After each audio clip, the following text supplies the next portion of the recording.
نحمده ونصلي على رسوله الكريم اما بعد فاعوذ بالله من الشيطان الرجيم بسم الله الرحمن الرحيم رب اشرح لي صدري ويسر لي امري واحلل عقدة من لساني يفقهوا قولي۔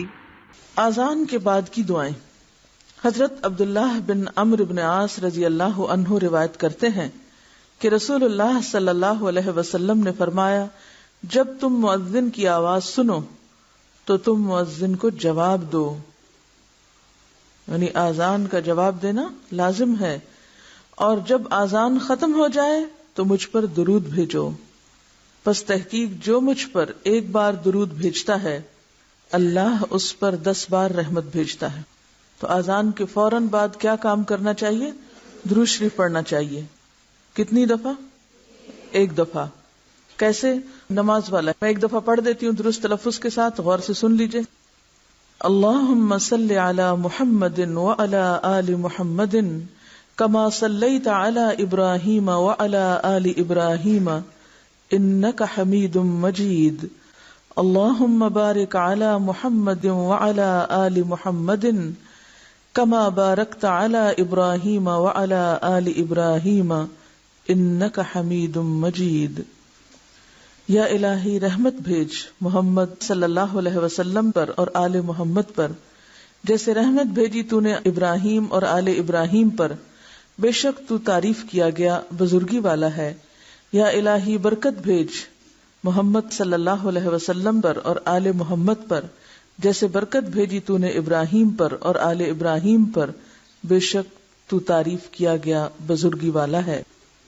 حضرت جابر رضی اللہ عنہ روایت کرتے ہیں کہ رسول اللہ صلی اللہ علیہ وسلم نے فرمایا، جو شخص آذان کا جواب دے اور پھر آذان ختم ہونے پر یہ دعا پڑھے، اس کے لیے قیامت کے دن میری شفاعت واجب ہو جاتی ہے۔ کیا ہے دعا؟ اللہم رب هذه الدعوة التامة والصلاة القائمة آت محمدا الوسيلة والفضيلة وابعثه مقاما محمودا الذي وعدته۔ اس پوری پکار یعنی آذان کے اور قیامت تک قائم رہنے والی نماز کے رب محمد صلی اللہ علیہ وسلم کو وسیلہ اور بزرگی عطا فرما اور انہیں مقام محمود میں پہنچا جس کا تو نے ان سے وعدہ کیا ہے۔ وسیلہ کیا چیز ہے؟ وسیلہ کے متعلق خود رسول اللہ صلی اللہ علیہ وسلم فرماتے ہیں، تحقیق وسیلہ بہشت میں ایک درجہ ہے، یعنی ایک مقام ہے جو صرف ایک بندے کے لائق ہے، یعنی ایک خاص اسپیشل جگہ ہے جس میں صرف ایک ہی شخص جا سکتا ہے، اور میں امید رکھتا ہوں کہ وہ بندہ میں ہی ہوں۔ پس جس نے آذان کی دعا پڑھ کر اللہ سے میرے لیے وسیلہ مانگا، اس کے لیے میری یعنی حضور صلی اللہ علیہ وسلم کی شفاعت واجب ہو گئی۔ نبی صلی اللہ علیہ وسلم کے ارشاد سے معلوم ہوا کہ وسیلہ بہشت کے ایک بلند و بالا درجے کا نام ہے۔ دعائے آذان میں اضافہ۔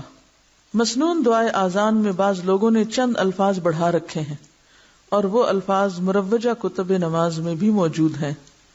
دعائے مسنونہ کے جملہ والفضیلہ کے بعد والدرجۃ الرفیعہ کی زیادتی کرتے ہیں، اور آگے وعدتہ ہو کہ خالص دودھ میں ورزقنا شفاعتہ یوم القیامہ کا پانی ملا رکھا ہے، اور پھر اخیر میں مسنون دعا کے اندر یا ارحم الراحمین کی آمیزش ہے۔ افسوس، کیا نبی صلی اللہ علیہ وسلم کی بتائی ہوئی دعا میں یہ خامی رہ گئی تھی جو بعد کے لوگوں نے اپنے اضافے سے پوری کی؟ مسلمانوں کو رسول اللہ صلی اللہ علیہ وسلم کے فرمان پاک میں کمی یا زیادتی کرنے کے تصور سے کانپ اٹھنا چاہیے، یعنی ہمارا کوئی مقام نہیں کہ ہم اپنی طرف سے اضافے کریں۔ نبی صلی اللہ علیہ وسلم نے رات کو باوضو ہو کر سونے سے پہلے پڑھنے کے لیے ایک دعا بتائی۔ حضرت براء بن عازب رضی اللہ عنہ نے پڑھ کر سنائی تو بنبی کا کی جگہ برسول کا یعنی نبی کی جگہ رسول کہا، تو نبی صلی اللہ علیہ وسلم نے فرمایا، میرے بتائے ہوئے لفظ نبی کو رسول سے مت بدلو بلکہ بنبی کا ہی کہو، یعنی حتیٰ کہ دعاؤں میں بھی آپ نے الفاظ کو بدلنے کی اجازت نہیں دی، الا یہ کہ آپ نے خود ہی 2 مختلف طریقوں سے ایک چیز بتائی ہو۔ حضرت سعد بن ابی وقاص روایت کرتے ہیں کہ رسول اللہ صلی اللہ علیہ وسلم نے فرمایا، جو شخص مؤذن کی آذان سن کر یہ دعا پڑھے